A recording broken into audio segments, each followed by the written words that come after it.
우리 옆에 사람과 인사하겠습니다. 오늘도 참 잘 오셨습니다. 함께 예배 드리게 되어 감사합니다. 예. 우리는 복받은 사람들입니다. 사람들은 저마다 믿음을 다 가지고 있죠. 이 믿음은 대상, 경험, 지식과 상황에 따라 생기기도 하고 사라지기도 합니다. 이성은 의심과 믿음 사이에 존재합니다. 우리는 이성의 작용에 의해 의심도 했다가 믿기도 합니다.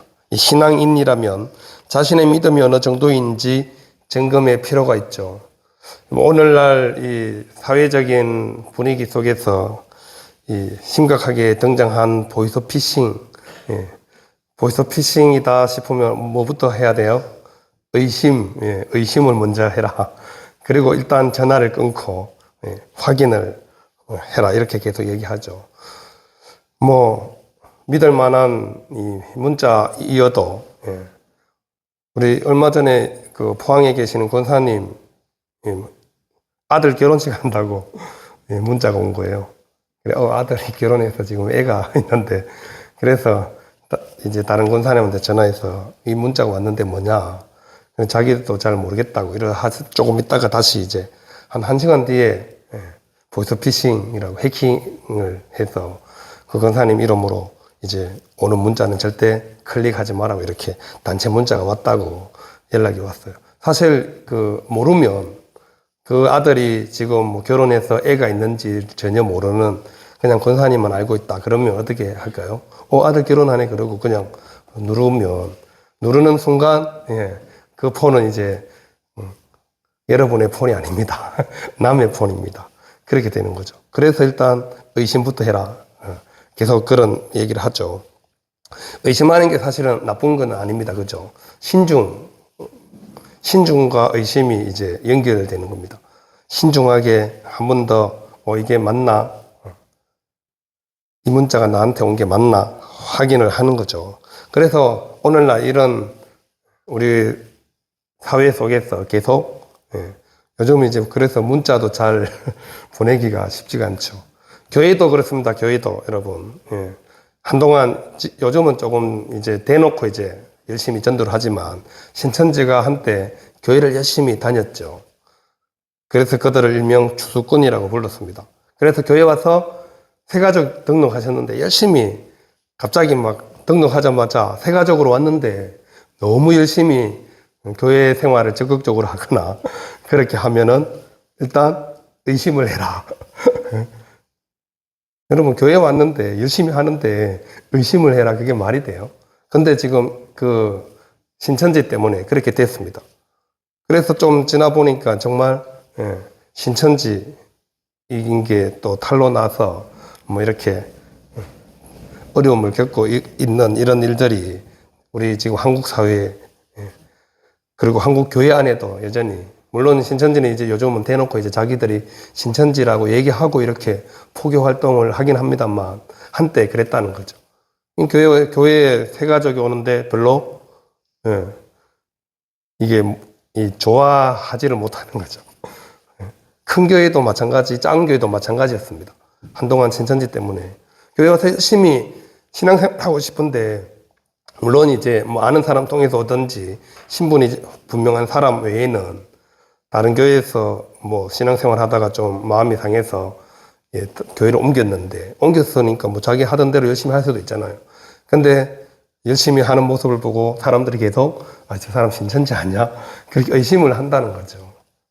의심을 하게 또 만들었죠, 신천지가. 그래서 계속 이제 역효과가 계속 자기는 신천지 아닌데 신천지로 오해받고 또 그 교회를 떠나게 되는 그래서 계속 그 악순환의 고리가 계속 한동안 그래서 교회들마다 굉장히 그리고 저희도 부목사로 있을 때 누가 새가족이 등록해서 막 열심히 하시잖아요. 그러면 다시 그 신상 카드를 확인을 합니다. 그리고 이전 교회에 아무 생각 없이 이전 교회에 또 전화를 확인을 하라고 시키기도 하시고 해야 된다고 이야기하니까 근데 어떤 분들은 이전 교회라고 적어주셨는데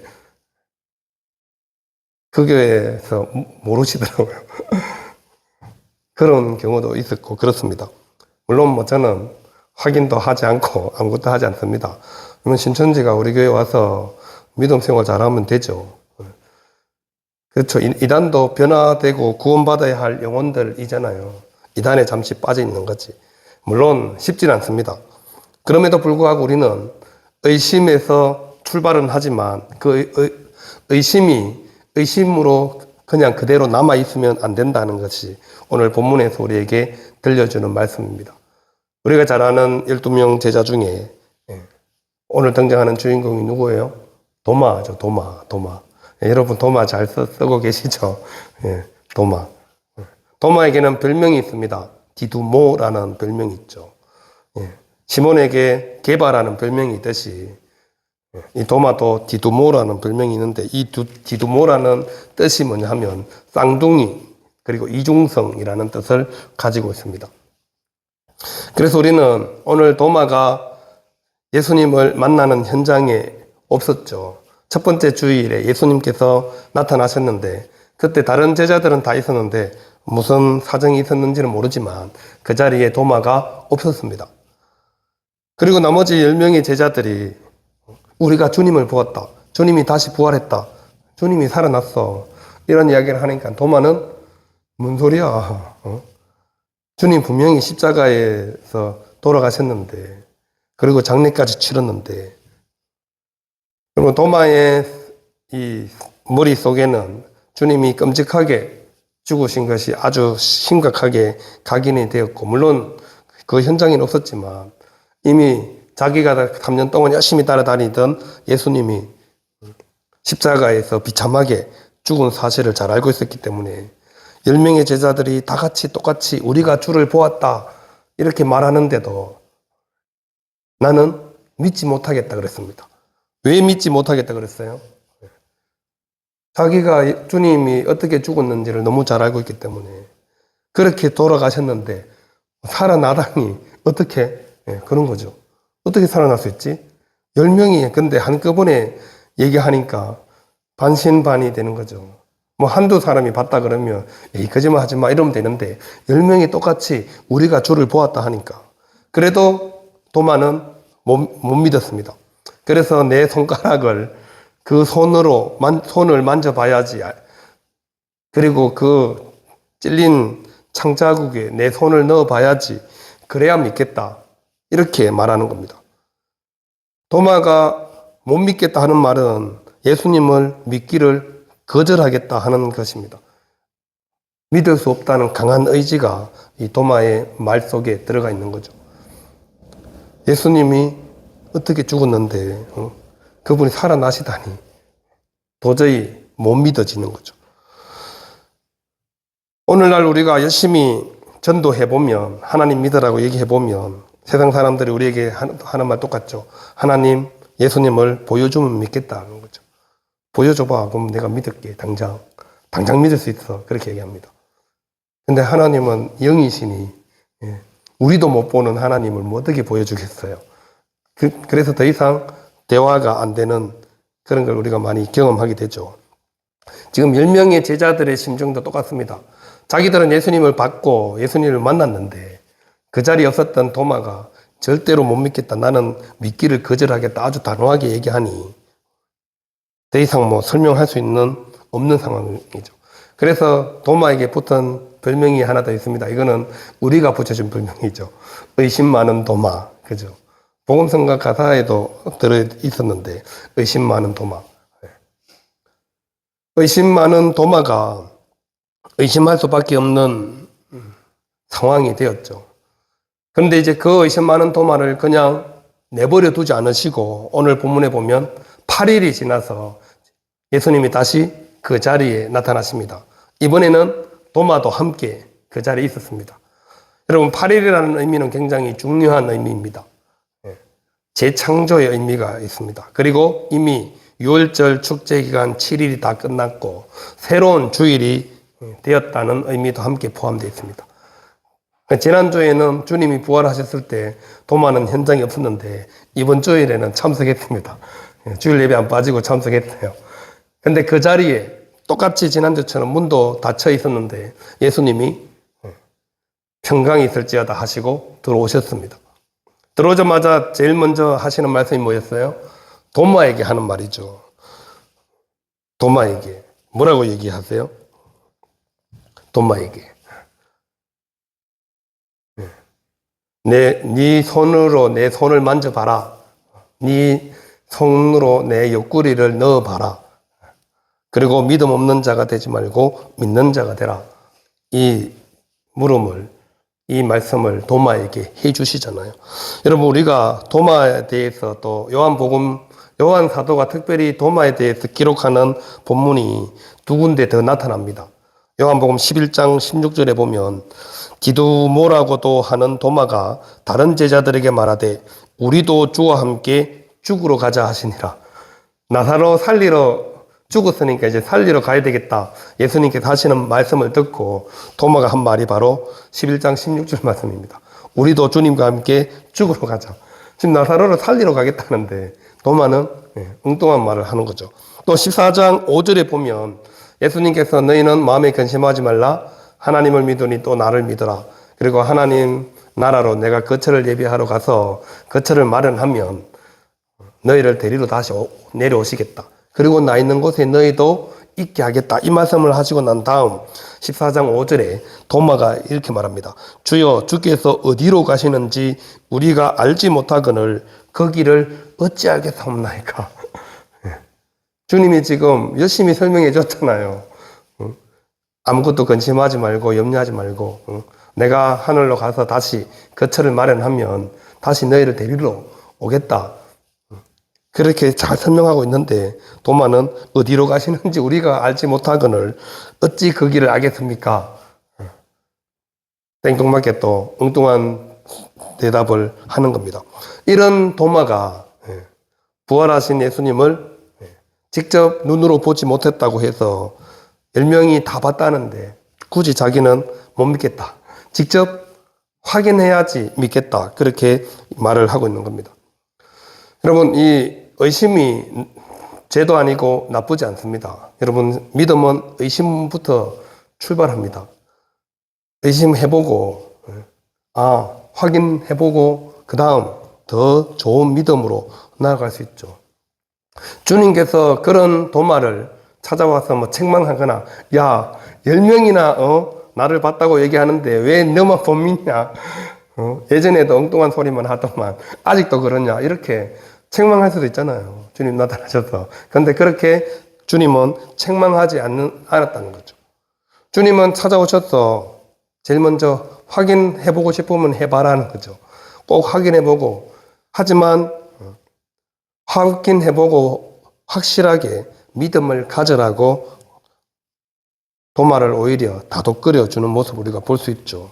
그래서 우리는 의심을 넘어서 더 확신으로 나아가기 위해서 주님께서 우리에게 찾아오신다는 겁니다. 의심한 제자를 외면하시거나 책망하시지 않고 주님께서 찾아오셔서 확인시켜 드리죠. 근데 사실 도마는 확인을 하지 않습니다. 바로 도마가 하는 고백은 나의 주님이시요 나의 하나님이십니다. 이 고백을 하고 있잖아요. 이 고백은 요한복음서에서 가장 훌륭한 신앙 고백이라고 그렇게 말합니다. 누구의 고백보다도 더, 물론 다른 신앙 고백도 있잖아요. 이 도마는 예수님을 직접 살아나신 예수님을 보고 나서 바로 뭐 선생님 이런 표현도 쓰지 않죠. 나의 주님이시요 나의 하나님이십니다. 그 자리에서 바로 신앙을 고백하는 의심이 더 깊은 믿음의 확신으로 나아갈 수 있게 되었다는 겁니다. 주님께서 하시는 말씀을 듣고 이 손가락 확인하고 싶으면 왜 그랬어요? 그 자리 자기가 열심히 나는 절대 예수님을 못 믿겠다. 부활하신 예수님을 내가 직접 눈으로 만져보고 확인한 다음에야 믿겠다. 이렇게 말하는 도마의 말을 예수님이 들은 적도 없는데 찾아오자마자 도마에게 네 손가락을 이리 내밀어 내 손을 보고 네 손을 내밀어 내 옆구리에 넣어보라. 그래야 믿음 없는 자가 되지 말고 믿는 자가 되라는 말씀을 듣고는 바로 나의 주님이시오 나의 하나님이십니다. 고백하는 도마의 믿음. 이것이 바로 도마가 못 믿어서, 부활하신 예수님을 못 믿어서 의심하는 게 아니라는 것을 반증해 주는 거죠. 의심해서 확인했다고 바로 이렇게 믿음이 생기나요? 그렇지 않습니다, 여러분. 우리가 믿음 생활 오래 하신 분들은 더 잘 알 거예요. 믿음 생활 하면서 가끔씩 하나님께서 내 기도를 들어주지 않을 때, 갑자기 세상에 좀 불의한 모습들이나 악인들이 잘 되는 모습들을 보면 가끔씩 우리도 의심이 들잖아요. 아, 진짜 하나님 살아계신 거 맞나? 진짜 내 기도를 잘 듣고 계시는 게 맞나? 이런 의심을 할 때가 있죠. 그럴 때 우리 주님은 도마에게 찾아오셨던 것처럼 우리에게도 똑같이 찾아오셔서 말씀하십니다. 믿음 없는 자가 되지 말고 믿는 자가 되라. 확신을 주시는 거죠. 그래서 우리 삶 속에 이 체험이 중요한 것입니다. 예수님을 직접 만나는 체험. 이 체험을 통해서 우리는 더 깊은 믿음으로 더 확신으로 나아갈 수 있기 때문에 그렇죠. 그래서 주님은 끊임없이 우리를 향하여서 주님의 음성을 듣고 주님을 만나기를 사모하라고 우리에게 말씀하고 계십니다. 그리고 말씀을 통해서 또 성령을 통해서 더 진리를 깨닫기를 원하고 계신다는 것입니다. 가끔은 엉뚱한 말로 주님을 당황케 한 제자였지만 그래도 부활하신 예수님께서 찾아오셔서 만나주시고 의심하는 도마에게 확신에 찬 제자로 나아갈 수 있게 그렇게 해주신다는 거죠. 전승에 의하면 도마가 인도까지 가서 순교했다는 기록이 남아 있습니다. 물론 이 요한복음서가 기록된 당시에는 이 도마는 이 세상 사람이 이미 아닌 거죠. 사도 요한이 제일 오래 살았으니 이미 도마는 부활하신 주님을 증거하다가 순교한 뒤라는 사실입니다. 그럼에도 불구하고 사도 요한이 도마에 대한 기사를 이렇게 기록하는 이유는 모든 우리 믿음의 사람들을 위함입니다. 우리가 믿음 생활하다가 의심이 들 때 제자 중에도 그런 제자가 있었다라는 걸 요한 사도가 알려주는 거죠. 여러분 신앙이 늘 이렇게 막 상승곡선을 탈 수는 없습니다. 늘 이렇게 올라갈 때가 있으면 침체될 때도 있고 또 뭐 바닥에서 헤맬 때도 있고 그러다가 다시 믿음이 올라갈 때도 있고 그렇게 된다는 거죠. 그럼에도 불구하고 주님은 끊임없이 그런 제자를 탓하거나 책망하지 않고 끝까지 찾아오시고 확인시켜 주시는 주님이십니다. 우리가 주님에 대한 확신이 없을 때, 의심이 생길 때 여전히 주님은 우리를 찾아오셔서 확신도 주시고 더 깊은 믿음의 사람으로 살아갈 수 있게 해주신다는 거죠. 로마서 10장 9절에 이렇게 말씀합니다. 내가 만일 내 입으로 예수를 주로 시인하며 또 하나님께서 그를 죽은 자 가운데서 살리신 것을 내 마음에 믿으면 구원을 받으리라. 입으로 시인하고 마음에 믿으면 구원을 받게 된다고 분명하게 말씀합니다. 그래서 우리는 신앙 고백이 중요한 것이죠. 시인하고 믿는 것이 곧 구원을 받는 길임을 분명히 도마는 깨달았죠. 그래서 기꺼이 주님을 전하다가 순교하는 것도 마다하지 않고 인도까지 가서 순교를 당한 것입니다. 그런 확신이 없었으면 부활하신 주님을 못 만났으면 그렇게 하겠어요? 목숨 걸고 예수님을 전하겠어요? 예전에 도마 같았으면 도망갔겠죠. 근데 도마는 끝까지 주님을 전하다가 순교까지 나아가는 겁니다.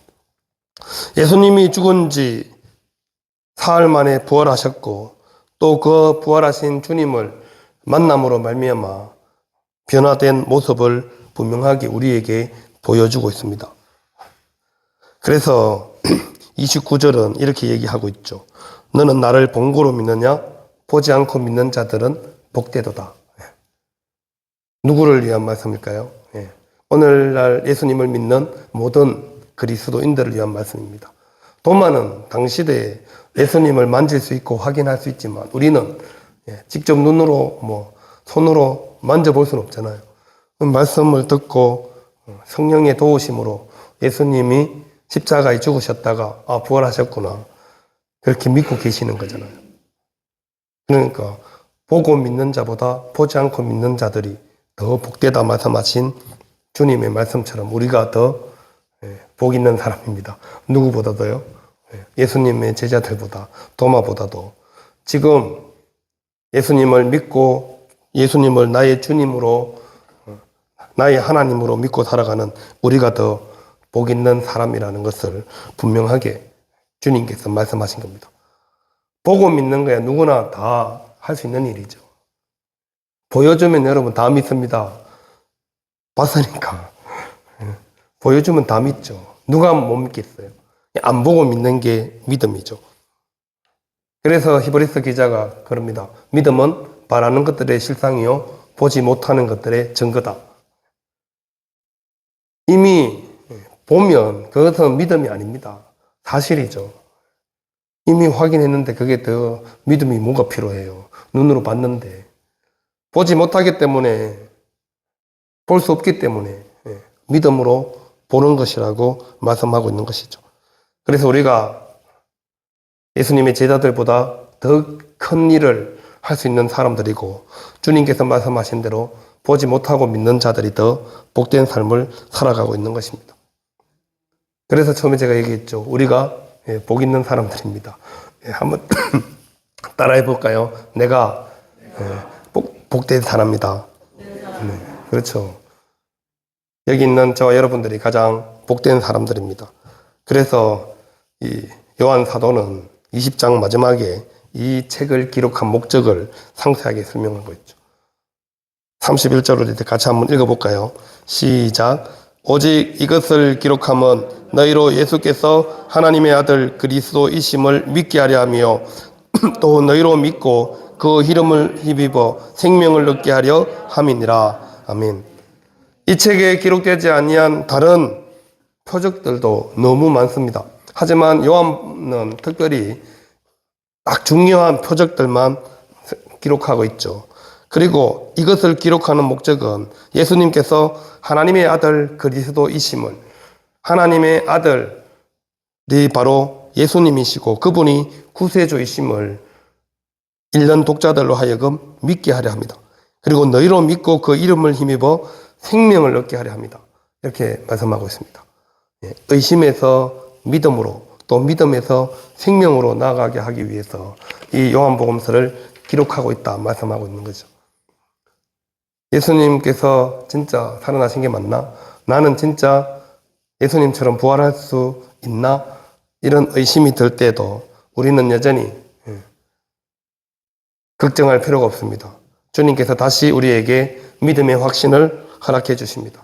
그리고 그 믿음은 믿음으로 끝나지 않고 우리의 영원한 생명으로 이어진다는 사실을 분명하게 말씀하고 있습니다. 하나님의 아들을 믿을 뿐만 아니라 그 아들을 힘입어 뭘 얻게 하려는 것이라고요? 생명을 얻게 하려는 것이다. 예수님 때문에 우리가 생명을 얻는 것입니다. 그래서 늘 교회는 다른 얘기하지 않고 예수님 이야기만 하는 겁니다. 교회에서 왜 정치 얘기 안 하고 경제 얘기 안 하고 문화 얘기 안 해요? 예수님 잘 믿으면 정치, 경제, 문화, 사회 다 해결할 수 있으니까요. 예수님이 우리 안에 있으면, 예수님이 나와 함께 하시면 세상의 다른 일들은 예수님으로 인해서 다 잘 극복할 수 있기 때문에 교회에서는 예수님 얘기만 하는 겁니다. 물론 교회에서 다른 얘기 하셔도 되죠. 하셔도 되지만 하나님이 별로 기뻐하지 않습니다. 왜냐하면 사람들이 예수님을 잘 몰랐어요.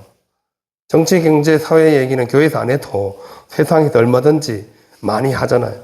뉴스 틀면 다 그 얘기인데 굳이 교회까지 와서, 교회는 예수님을 자랑하고 예수님을 알고 예수님을 배우고 그리고 그 예수님을 또 마음에 담고 나가서 예수님께서 우리에게 말씀하신 것처럼 예수님의 삶을 우리가 드러내 보여주는 것이죠. 그것이 바로 우리 그리스도인의 삶입니다. 그렇게 살아가라고 요한이 지금 요한복음서를 기록하고 있다 말씀합니다. 나를 통해서 새로운 생명을 얻게 하는 능력이 내 삶 속에서 나타나야 합니다. 나를 통해서 새로운 생명이 태어나야 한다니까요. 나를 통해서 새로운 생명이 태어나서 그 사람도 또 새로운 생명을 낳게 만드는 것이 우리가 해야 하는 일이고 또 주님께서 우리를 부르신 이유고 우리에게 의심으로만 끝나는 것이 아니라 믿음의 확신을 주시고 생명을 얻게 해주시는 이유입니다. 그래서 우리는 더욱더 믿음 없는 자가 아니라 믿는 자로서 이 땅을 계속해서 믿음으로 살아가는 것이죠. 의심이 계속해서 주님을 만나는 경험이 쌓이면 의심은 사라지고 더 확실한 믿음 속에서 살아갈 수 있고, 그 믿음으로 인하여서 우리에게 영원한 생명을 하나님께서 약속해 주셨다는 사실을 꼭 기억하시고, 늘 우리 가운데 찾아오시는 주님을 경험하시며 살아가는 우리 모든 성도님들 될 수 있기를 바랍니다. 개인의 경험도 중요하고요, 공동체의 경험도 중요합니다. 그래서 교회는 공동체로 살아가는 거죠.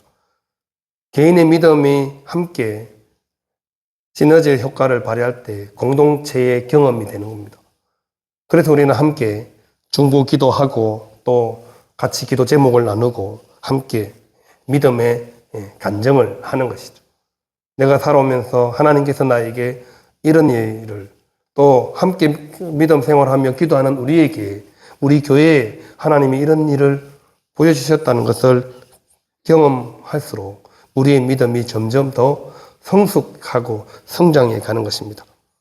그럴 때 우리는 도마처럼 언제든지 어디서나 누구 앞에서든지 주님을 향하여서 나의 주님이시요 나의 하나님이십니다 고백할 수 있습니다. 이 고백이 있어야 우리의 믿음이 더 깊이 있게 나아갈 수 있는 것이죠.